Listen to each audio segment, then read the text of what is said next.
Para que tengan más videos, dale me gusta, suscríbete, activa la campanita para que veas más contenido de mi blog de YouTube. Por eso dice en Hebreos 13:17, Hebreos 13:17, a las ovejas, sométanse a sus líderes, sujétense a ellos. ¿Puede entender? Entonces ya vemos que en la asamblea donde el apóstol Pedro, Kefa y Johanán, estos apóstoles del ministerio de la circuncisión, cuando ellos predicaban, ellos también instituían en cada asamblea un cuerpo de ancianos, no a un pastor, no a una pastora. Dice aquí,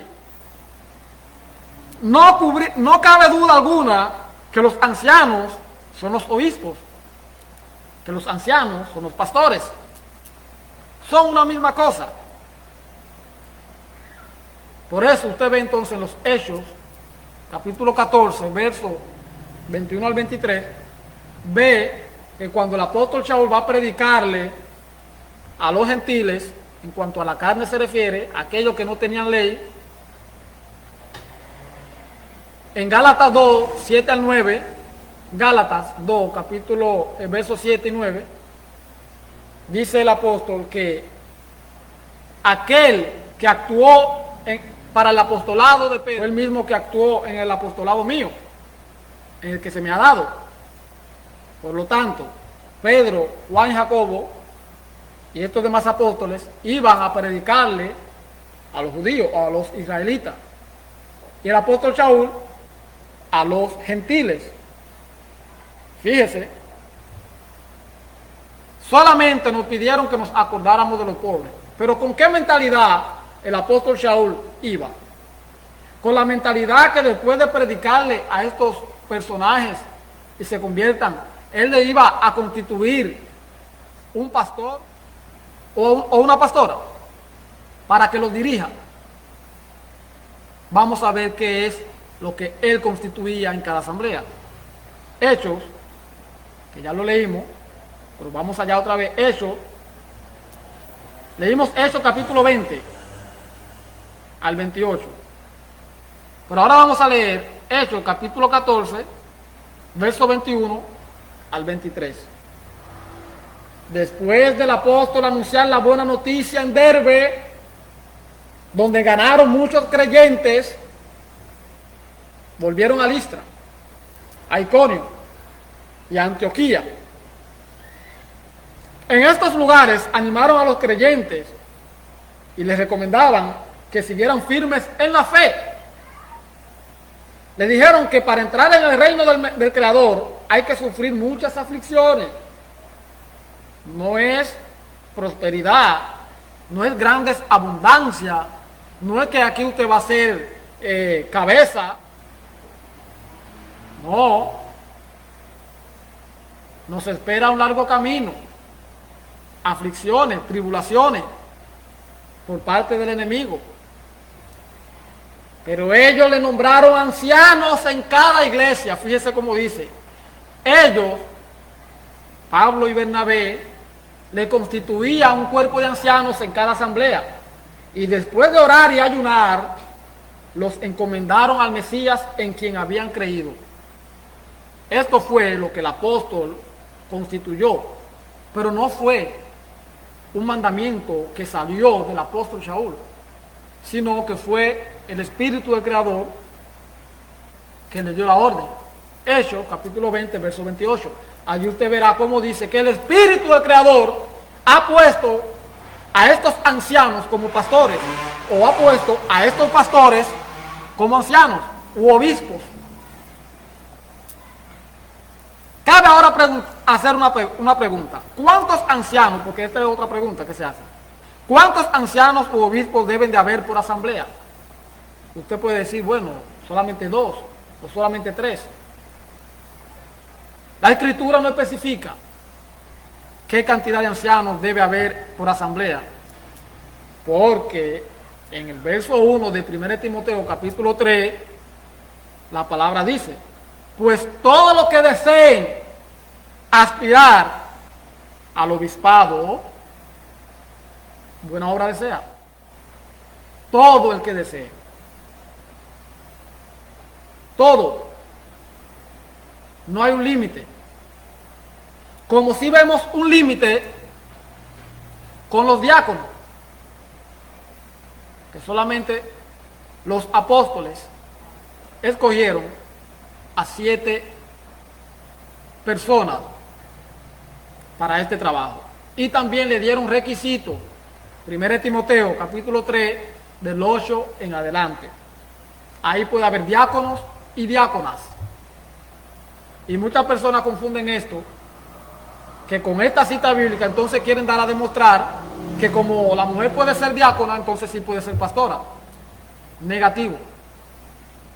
Porque la mujer, al ser una diaconisa que reúna los requisitos y está en este cuerpo de diácono, este cuerpo de diácono no es para gobernar a la asamblea. Los diáconos no gobiernan la asamblea. Los que gobiernan son los ancianos.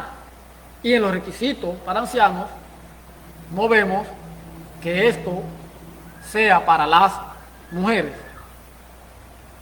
Vemos en una carta enviada por el apóstol Pedro a las ciudades de Ponto, Galacia, Capadocia, Asia y Bitinia. 1 Pedro capítulo 1, verso 1, donde le ruega a los ancianos de la congregación en su condición de anciano también, no como apóstol, porque miren otra cosa, porque usted dice, no, el don de apóstol es el mayor, el más grande de todo. Qué raro entonces, que si esto fuera así, ¿por qué el apóstol Pedro se dirige al cuerpo de ancianos rogando, aconsejando? ¿Por qué no se dirige a ellos como apóstol, con la autoridad que tiene? Oigan, ancianos, ustedes tienen que hacer esto, esto y aquello. Dirigir a la congregación, porque yo lo puse a ustedes como ancianos. No, humildemente. Yo anciano también como ustedes, no como apóstol. Porque ya en la congregación, después que está formada y tiene el cuerpo de anciano, el don de apóstol cesa dentro de la congregación. El don de apóstol y de evangelista no debe ni siquiera de mencionarse en la congregación. No tiene utilidad, porque estos son dones para ir al mundo. Pero una vez que ya la asamblea esté bien organizada, con quien hay que hablar allí adentro es con los ancianos. Cualquier cosa que se vaya a hacer dentro de la congregación es con los ancianos de la asamblea. No con el pastor, ni con la pastora, no con el apóstol. El apóstol ahora debe someterse al cuerpo de ancianos, ser un miembro más. Ahora, usted quiere tener liderazgo en la congregación, aspire a los requisitos para que forme parte del cuerpo de ancianos. En Efesios 4:11, es otra cita también muy mal sacada, vemos el verso de moda con el cual el liderato de hoy justifica el pastor o la pastora en cada congregación. Ese listado de los dones se refiere a los ministerios que debían de ser de uso por el cuerpo de ancianos. Con esta postura podemos aclarar por fin el error de los diotrefanos de ayer y de hoy. Demostramos que los ministerios no son jerarquías de gobierno.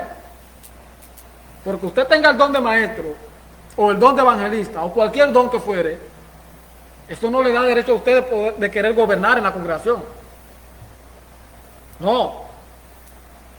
Sino más bien, son poderes que le fueron conferidos a la asamblea y también a los ancianos para edificación de la congregación del Mesías. Veamos a los ancianos teniendo el control de todas las cosas. 1 Timoteo, capítulo 5, verso 17. Los dirigentes, los ancianos que gobiernan bien ¿qué? La asamblea, deben ser considerados merecedores de doble honor, especialmente aquellos que trabajan duro, comunicando la palabra, el evangelio, y enseñando la doctrina. En el listado de los dones de Efesios 4:11, vemos que no especifica cuáles de los dones son los de mayor importancia, pues los enumera a todos como un conjunto. Pero, cuando nos trasladamos a 1 Corintios, capítulo 12, verso 28, vemos que sí los dones están enumerados por su importancia, por orden. Ahí notamos con gran asombro que el don de pastor no aparece ni en pintura. 1 Corintios capítulo 12, verso 28. Este don brilla por su ausencia. Pero ahí, mis queridos, no termina nuestro asombro. Pues notamos también que tampoco los obispos y diáconos, ancianas y viudas aparecen en ese listado, cuando tanto los dones como los ancianos, la palabra dice que ambos fueron constituidos, Comparar Efesios 4:11 con Hechos 14:23. O sea, los ancianos, que son los mismos pastores, estos sí fueron constituidos para gobernar. Los ancianos son los maestros, los profetas, evangelistas y pastores de la asamblea. Ellos son los aptos para presidir, enseñar en cada congregación. 1 Tesalonicenses capítulo 5, verso 12. Les ruego, hermanos, que obedezcan a aquellos que os dirigen. Que os dirigen. ¿Quiénes os dirigen? ¿Quiénes están para eso, para dirigirnos? Los ancianos. Entonces, podemos ver que lo que